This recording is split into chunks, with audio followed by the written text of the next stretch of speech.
I've lived in a vehicle since 2020. It's like so hot in here, I don't think I can film this. I've lived in a vehicle since 2020. First in my car, Chevy Better, now in my Stevie Ray van. So almost 3 years as a nomad.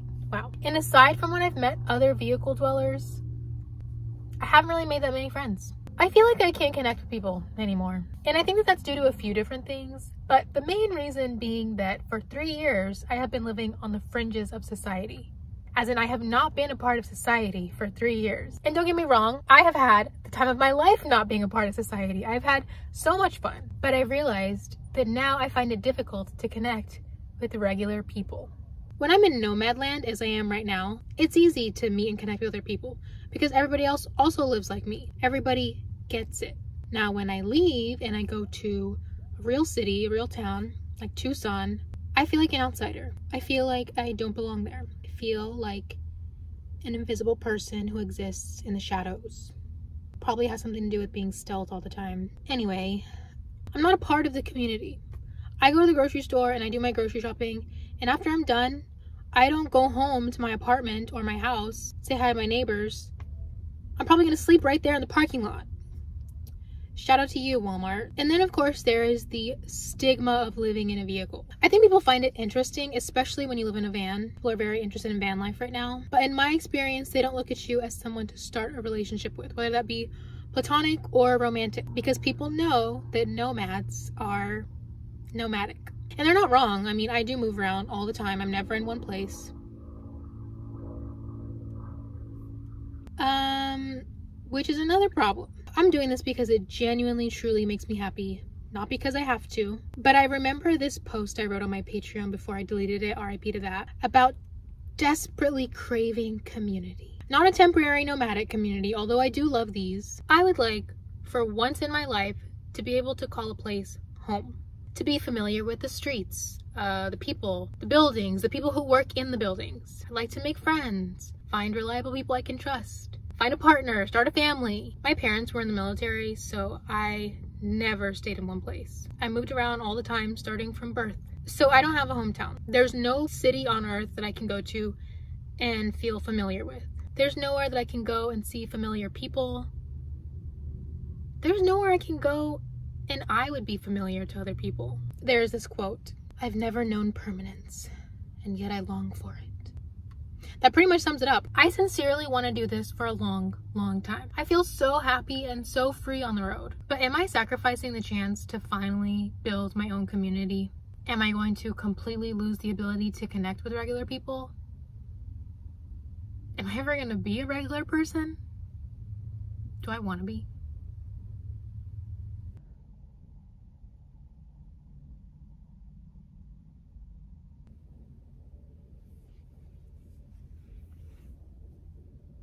Look what I found. I don't know when I bought this, but it was obviously a great purchase. Even though I can't really breathe out of it.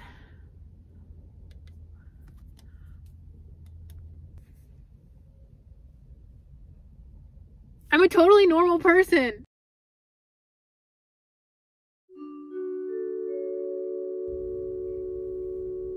Good morning.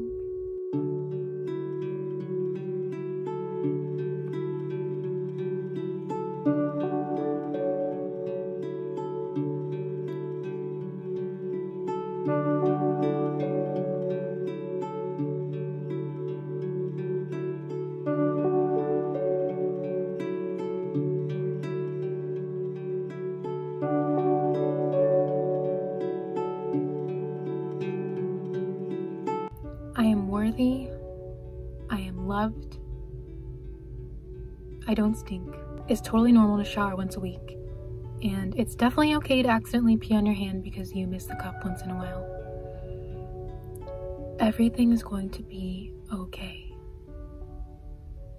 I don't know if I really made sense yesterday with what I was trying to convey. I decided in order to really drive my point across, I'm gonna share a personal anecdote with you guys.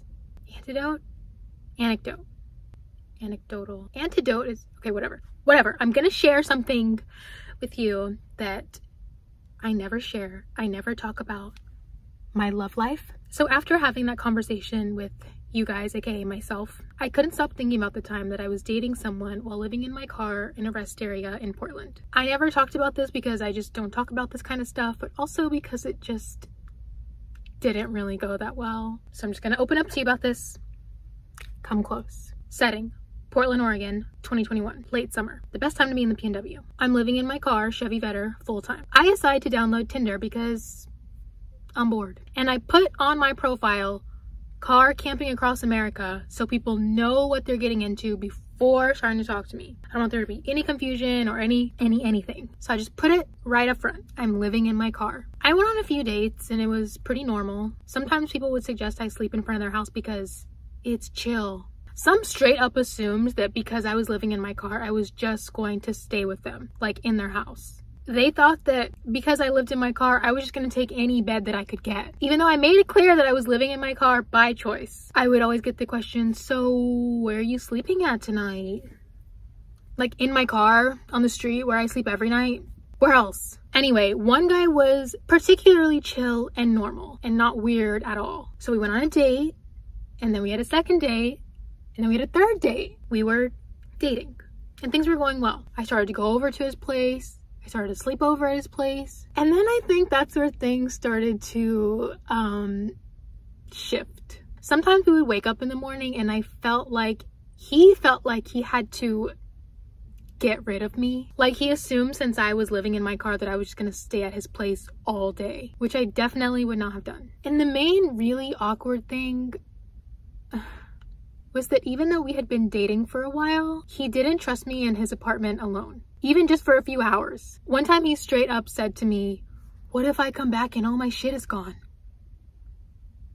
Sir, he obviously did not trust me, and I felt like it had something to do with the fact that I lived in my car. Because he did obviously like me. I mean, I guess to his defense, he was technically dating a homeless person. But if you think I would steal from you, why are we dating? So that was awkward. Or we would wake up and he would be like, "I'm gonna go run some errands, but we can hang out again for dinner." And I'd be like, "Okay, cool." And then he would be like, "So what are you gonna do all day? Just hang out in your car?" Anyway, obviously this did not last. He was a fun person to hang out with, really nice to spend time with, excellent cook. But I began to feel like he was insecure about me living in my car. And that was kind of a hard thing to realize because I wasn't insecure about me living in my car, but I didn't like the fact that it seemed like he was projecting his insecurity onto me. So it didn't last. It was just a fling, and that's fine. But I haven't really dated anybody on the road since then. I think as long as I'm a nomad, I'm only going to date other nomads because other nomads get it, you know? It's a shame because he had a really cute dog. I miss that dog. Don't mind my Barbie nails. These are $5 stick-ons from the dollar store and they look like it. They work good though. I can't get them off. Just ignore them. Anyway, I bought this lipstick and it's so ugly on me. I'm not gonna put it on. But I don't know about you guys. I've always looked at lipstick and just wanted to bite it.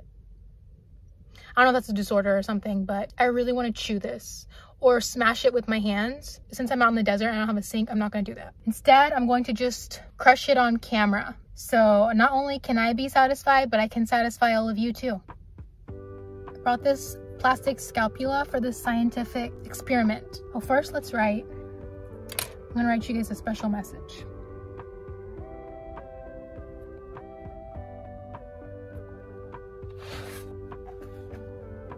Aww. Okay. Now to destroy. Oh, that was nice.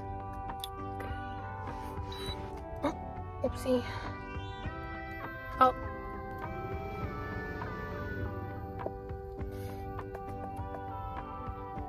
Oh, yes.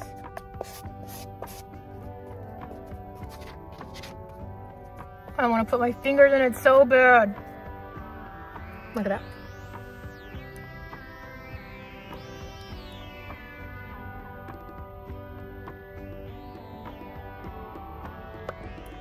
It doesn't look that bad from far away, but once you get up close, Lizzie McGuire-ass lipstick color. Maybe the reason I can't connect with people has nothing to do with living in a van. Maybe it's because I do shit like this for fun.